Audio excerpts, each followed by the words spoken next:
Principe fondateur du réseau pluriel, la pluralité marque ce deuxième congrès, intitulé Islam et appartenance. Pluralité des approches, des terrains et des contextes culturels et des appartenances, mais aussi des modes d'articulation entre le pluriel et un singulier qui se décline sous diverses formes. Il y a assurément dans les rapports entre unité et diversité, unicité et multiplicité, davantage qu'une banale logique dans l'histoire des grandes religions, une confrontation qui peut aller jusqu'à l'affrontement dans les cas les plus extrêmes. Du musulman à l'islamique, du vécu au construit, de l'être au devoir-être, c'est dans ce lieu antagonique dans lequel l'un tente de s'imposer aux multiples que le rapport à l'appartenance se constitue et se reproduit. Pour illustrer ce lien endémique, je dirais qu'il se loge entre l'article défini du substantif musulman avec une majuscule et l'adjectif musulman avec une minuscule. D'où la pertinence du choix de la notion d'appartenance qui inclut la diversité du fait d'être musulman, lorsque un musulman définit l'identité comme posture qui tend à disqualifier, au mieux à dévaluer à la fois les autres appartenances et les autres modes d'appartenance à l'islam. Dans sa dimension de sécularisation et de pluralisme, la modernité a fait éclater l'appartenance comme référence unique et globalisante, faisant prévaloir la liberté individuelle de recomposition et d'affiliation multiples et réversibles. À bien des égards, les reconstructions identitaires sous leur forme fondamentaliste, sectaire, totalitariste et extrémiste agissent comme des soubresauts réactionnaires au sens propre du terme par rapport à un changement qui ébranle un ordre moral et politique rassurant. C'est dans cette mesure que les discours apologétiques ont plus à voir avec une guerre contre les valeurs de liberté qu'avec la défense d'une religion. Aux transformations sociétales et subjectives qui rompent avec les structures et les modes de pensée traditionnels, des processus de rupture sont également à l'œuvre dans les idéologies islamiques par rapport aux traditions de l'islam, en même temps que des lignes de continuité avec des sources et des filiations. Rupture et continuité dans le rapport au pluralisme propre à la modernité et dans la pluralité propre à l'univers de l'islam, avant l'avènement de celle-ci, il y a là matière à articuler et à la fois à distinguer les logiques dans l'un et l'autre cas. Inutile de préciser à quel point le travail sur les catégories et les concepts est crucial. Les nôtres, bien sûr, toutes disciplines confondues, ce qui ne va pas toujours sans poser de problème lorsqu'ils se confondent avec ceux des acteurs. Le corpus islamique ensuite, sans oublier les significations indigènes des différents parlers populaires, celles qui procèdent de ce que j'appelle l'islam vécu, par opposition à un islam construit, lequel, force est de le constater, a produit une vulgate sauvage qui se diffuse à l'échelle planétaire par les effets conjugués de la mondialisation et de l'Internet. Qu'est-ce que la Oumma? La communauté musulmane? La communauté des musulmans? La communauté des croyants? Renvoie-t-elle à une réalité sociologique et historique, un sentiment d'appartenance, un idéal, un mythe? Que dire de ces nombreuses occurrences qui parlent de nations qui ont fait l'objet d'un plan de salut divin, Dieu ayant fait disparaître certaines d'entre elles? C'est dire si les significations coraniques elles-mêmes sont diverses, y compris au sens ethnique, au point de se confondre parfois avec les notions de peuple, de tribu, à moins d'en retenir un sens plus étendu, celui d'une confédération de tribus. Certains versets visent la communauté musulmane, mais cette signification est plus forte après le triomphe de l'islam. Sans doute, la rupture avec les chrétiens, pacifique mais néanmoins théologique, et surtout avec les juifs, directe et plus violente, explique-t-elle en grande partie ce rétrécissement de la communauté sur un message qui rompt avec le sens que le Coran lui donne lorsqu'il qualifie Abraham de Ummah. La tension entre l'islam, religion primordiale inclusive, et l'islam, religion particulière exclusive, n'est pas sans lien avec les reconstructions qui se feront ensuite autour des statuts de l'autre extérieur, monothéiste, et de l'autre intérieur, pécheur, apostat, apostasié, kefir ou objet de tekfir, ainsi qu'avec les classifications hérésiographiques, à commencer par la qualification des Khawarij, les sortants, ceux qui auraient quitté la Oumma lorsqu'ils n'étaient que les premiers à contester l'exercice du califat pour se prévaloir d'un idéal plus égalitaire. La doxa sunnite elle-même est traversée par des tensions entre le quiétisme et la tentation excommunicatrice, la peur de la fitna et le recours à des consensus plus fictifs que réels, d'une part, et la tentation d'opérer des classifications de groupes jugés hérétiques. On mesure à quel point cette aporie est à l'œuvre dans les idéologies totalisantes qui pratiquent l'exclusivisme pour recréer le mythe d'une Oumma planétaire au risque d'annuler le plus petit dénominateur commun, la communauté de foi. Les fondations anthropologiques et politiques ont joué un rôle crucial. Le prophète a fondé une communauté basée sur la foi, mais aussi sur des alliances politiques et des adhésions collectives. Sa dimension communautaire et politique de l'appartenance à l'islam a été sans nul doute un tournant décisif dans la manière de considérer le statut de la sortie de la religion, établissant une équation entre l'apostasie individuelle et la trahison de la communauté. Ce qui signifie que l'acte de foi, dans ce qu'il a de plus personnel, n'est concevable que s'il s'accompagne d'un acte d'allégeance communautaire. En confondant la rupture de l'alliance politique avec le chef avec l'acte d'apostasie individuelle et en s'engageant dans la guerre contre la ridda, l'apostasie, Abu Bakr a scellé le sort de celui-ci, annihilant par là même toute la portée de la distinction que le Coran opère lorsqu'il fustige les Bédouins entre le mu'min et le muslim, le croyant de conviction et celui qui ne fait que se soumettre. Sur le versant moderne, la question de la citoyenneté est au cœur du débat. Par-delà les luttes démocratiques à l'œuvre, son émergence sur la scène sociale et intellectuelle comme principe relevant de l'état de droit, pouvant rendre caduque toute législation fondée sur la religion, donc susceptible de contenir des dispositions liberticides ou discriminatoires, se heurte systématiquement à des oppositions sur le registre juridico-politique.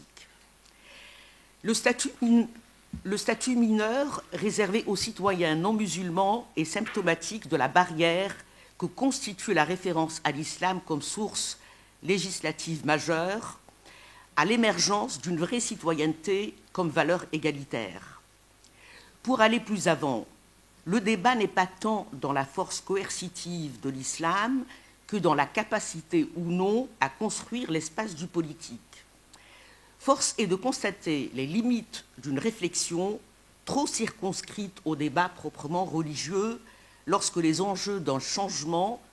à même de faire sauter les verrous juridico-religieux sont de nature fondamentalement politique.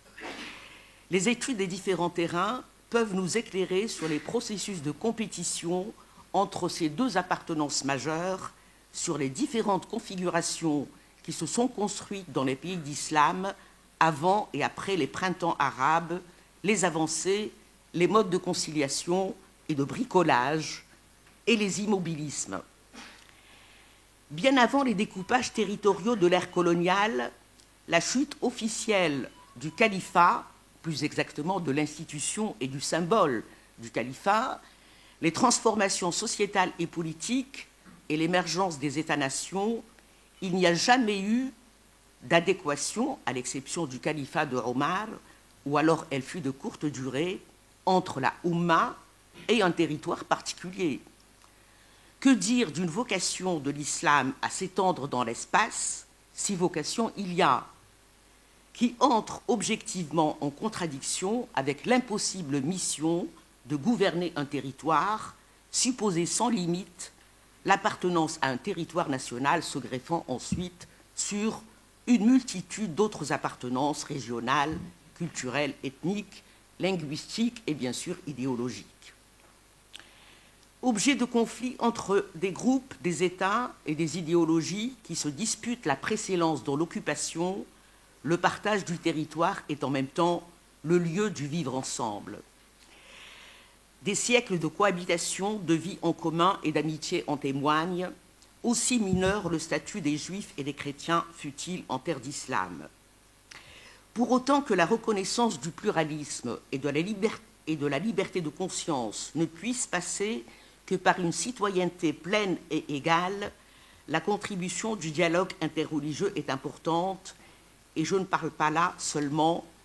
des instances officielles et diplomatiques, mais de l'opportunité qu'offre ce lieu d'échange pour une renaissance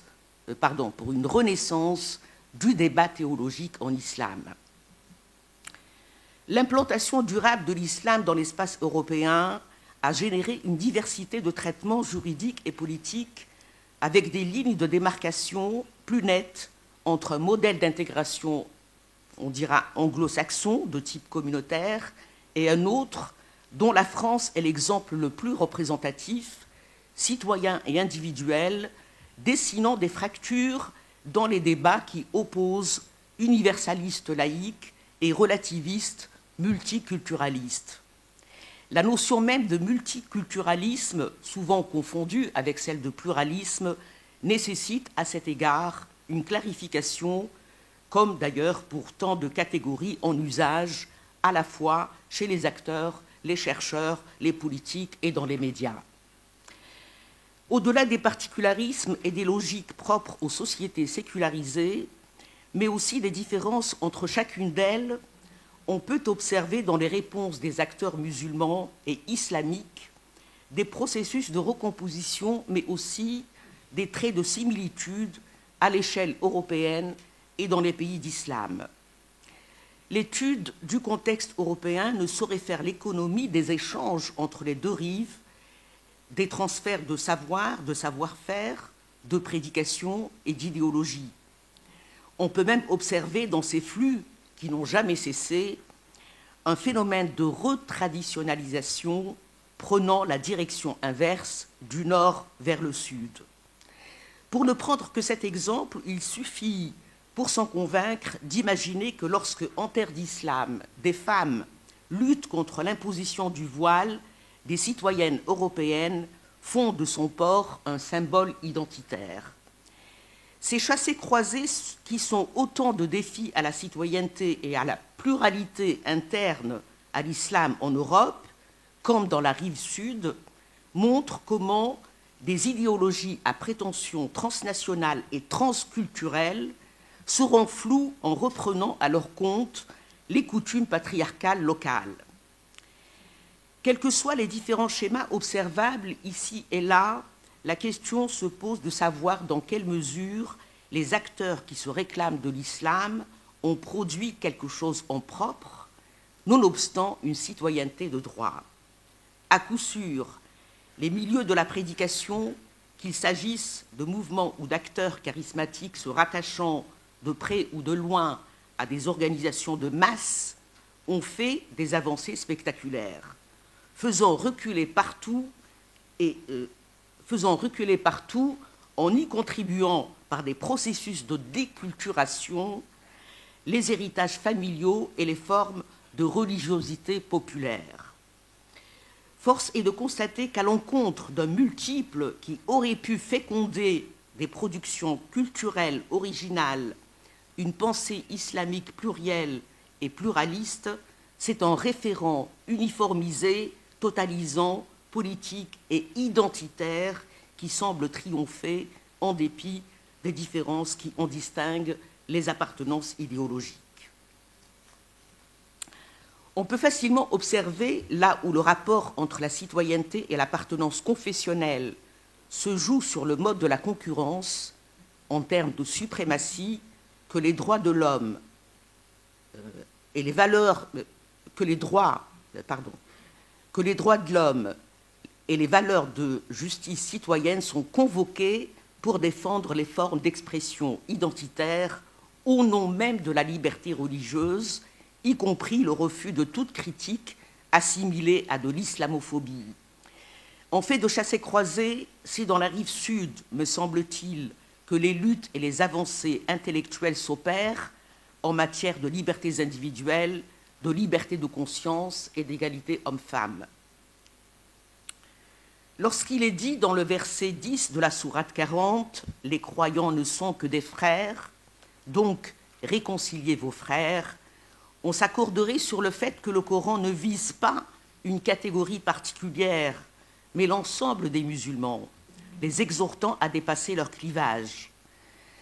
En mettant l'accent sur la notion de croyant au sens monothéiste du terme, on pourrait, pour aller plus avant,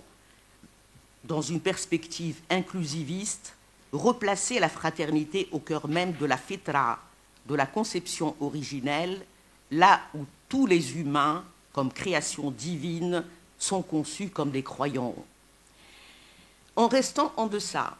sur un registre islamo-musulman, l'usage populaire des termes de frères et de sœurs est évidemment très répandu. Les confréries soufis en ont usé de manière plus particulière. Mais comment la notion de frère en est-elle venue à désigner par autoqualification des mouvements qui excluent leurs congénères de la communauté des croyants, réservant la qualité de fraternité à une élite? Les frères musulmans en sont l'exemple le plus connu, et avant eux les Ikhwan, cette milice armée que le roi saoudien Abdelaziz avait constituée au début du XXe siècle à des fins de djihad. Ce que Claude Lévi-Strauss, de son extériorité et en deçà, ce que Claude Lévi-Strauss, de son extériorité à cet en deçà qu'il ignorait lorsqu'il écrit, dans ses pages lapidaires qu'il a consacrées à l'islam dans Triste Tropique,